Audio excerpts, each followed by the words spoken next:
Toastmasters, and he recently went to New York. And so his speech is my New York trip, or my trip to New York. So please welcome Jeff G.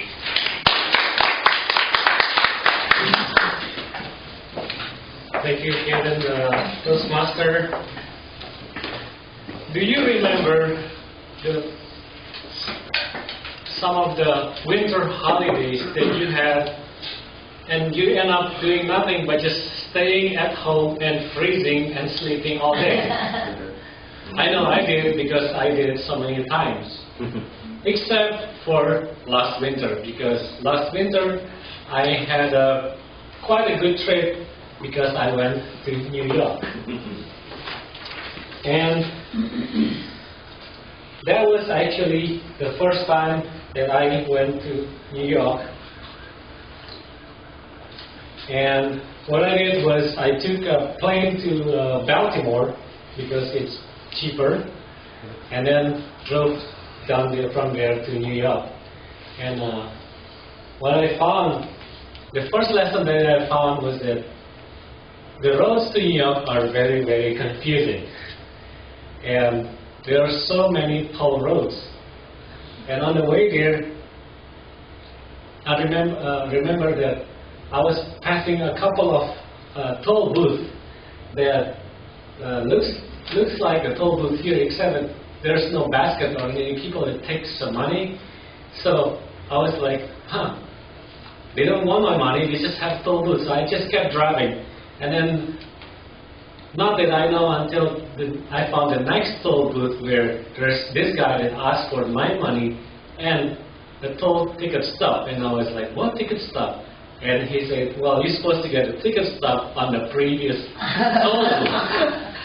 And so I ended up paying $8 for the penalty instead of the 50 cents that I just paid. So that was the first lesson there.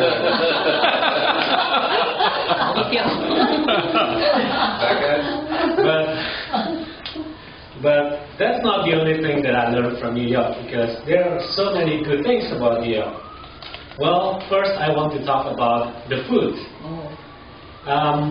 And New York is, as we know, is an international city, and I'm sure it has a lot of food. That's what I thought before I went there.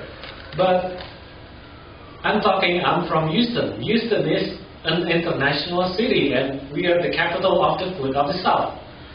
So, what do I expect when I go to New York?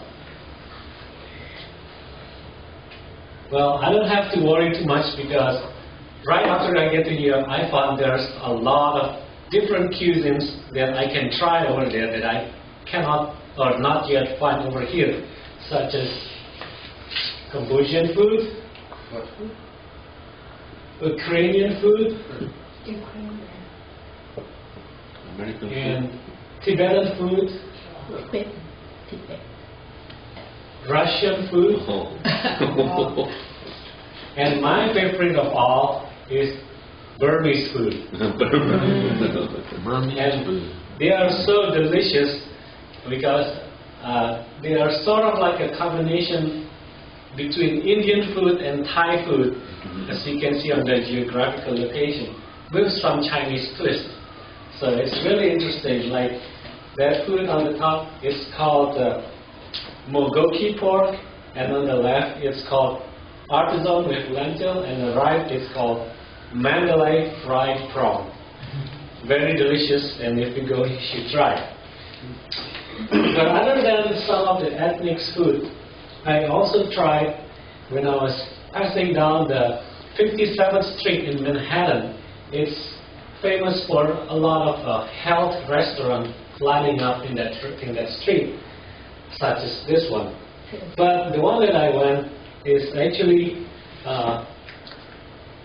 Ganku, which is a Dutch-Indonesian organic fast food. And if you're wondering what is it, they claim that the ingredients are made of fresh and organic ingredients and have a lot of nutrition for you. And as you see, even the box is recycled materials, the chopsticks and everything. It has very good design. But one thing that they forget is the taste of the food. It tastes like recycled paper. But as a good tourist, I should not forget that you should also try the local cuisine. And what is the best way, the best food that I should try in New York other than hot dog? And I got it right from the best source, which is on the side of the street of the Park Avenue. And one hot dog only costs $2, but I have to suggest you, when you go, don't go for the $2 one, but opt for the upgrade, which is a bigger sausage. Ask for a big sausage. It's only $3, but the taste is a lot better. And I have to also give you a suggestion, because there are two companies that sells hot dogs in the Park Avenue. One is the one with the blue and red umbrella. Don't get from this one, because it doesn't taste good. And the big sausage sandwich hot dog costs $4. Get from the yellow and the red umbrella. It tastes very good, and the big sausage is only $3. But food is not the only things that you can get from New York. New York is very known for numerous museums that they have, such as the MoMA, the Guggenheim Museum, and the Natural History Museum. Oops, I got it wrong order.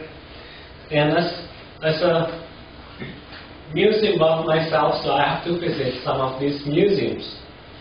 I went to the Natural Museum's History Museum, where I can see the head-butting dinosaurs, and also measure my weight if I were in Jupiter.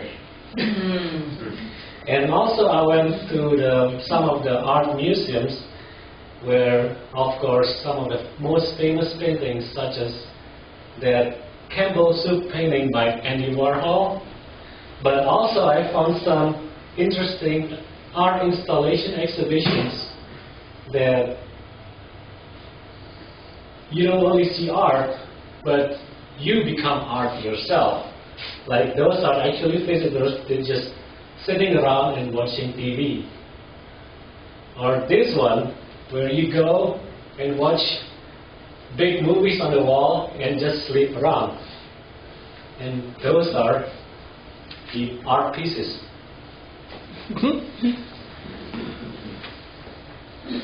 And not to forget, because New York is so famous for its Broadway show, I have to see at least one Broadway show. But I don't know much about plays, so I end up picking some of the ones that I know, which is Grease. Oh, Grease. And it seems like it's very easy to understand since I've seen the movie. And it also features one American Idol guy that plays in that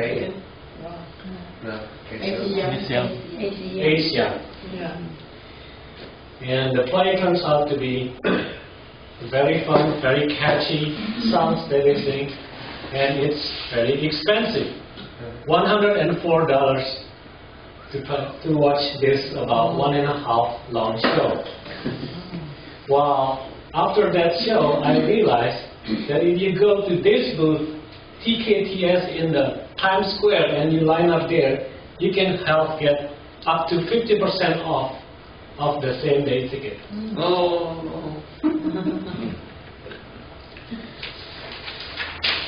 But I don't get ripped off all the time in New York. I made some good economic decisions, such as I bought this New York City Pass, which covers the Statue of Liberty, the Empire State Building visit, and 4 museums for only $74. While if you go up to the Empire State Building itself, it costs $19 to go to 86th floor, and additional $15 if you want to go to the 102nd floor.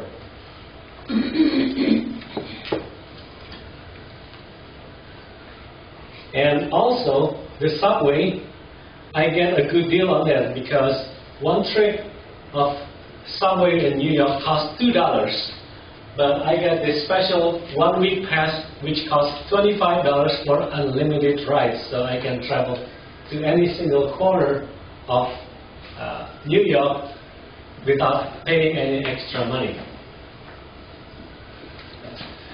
And so, despite I've been spending some extra money that I don't necessarily need to, but I think New York is a very fun place to go, and I enjoy it very much, and I would suggest you guys to go if you haven't been there, and I'm planning to go there as soon as I have more money.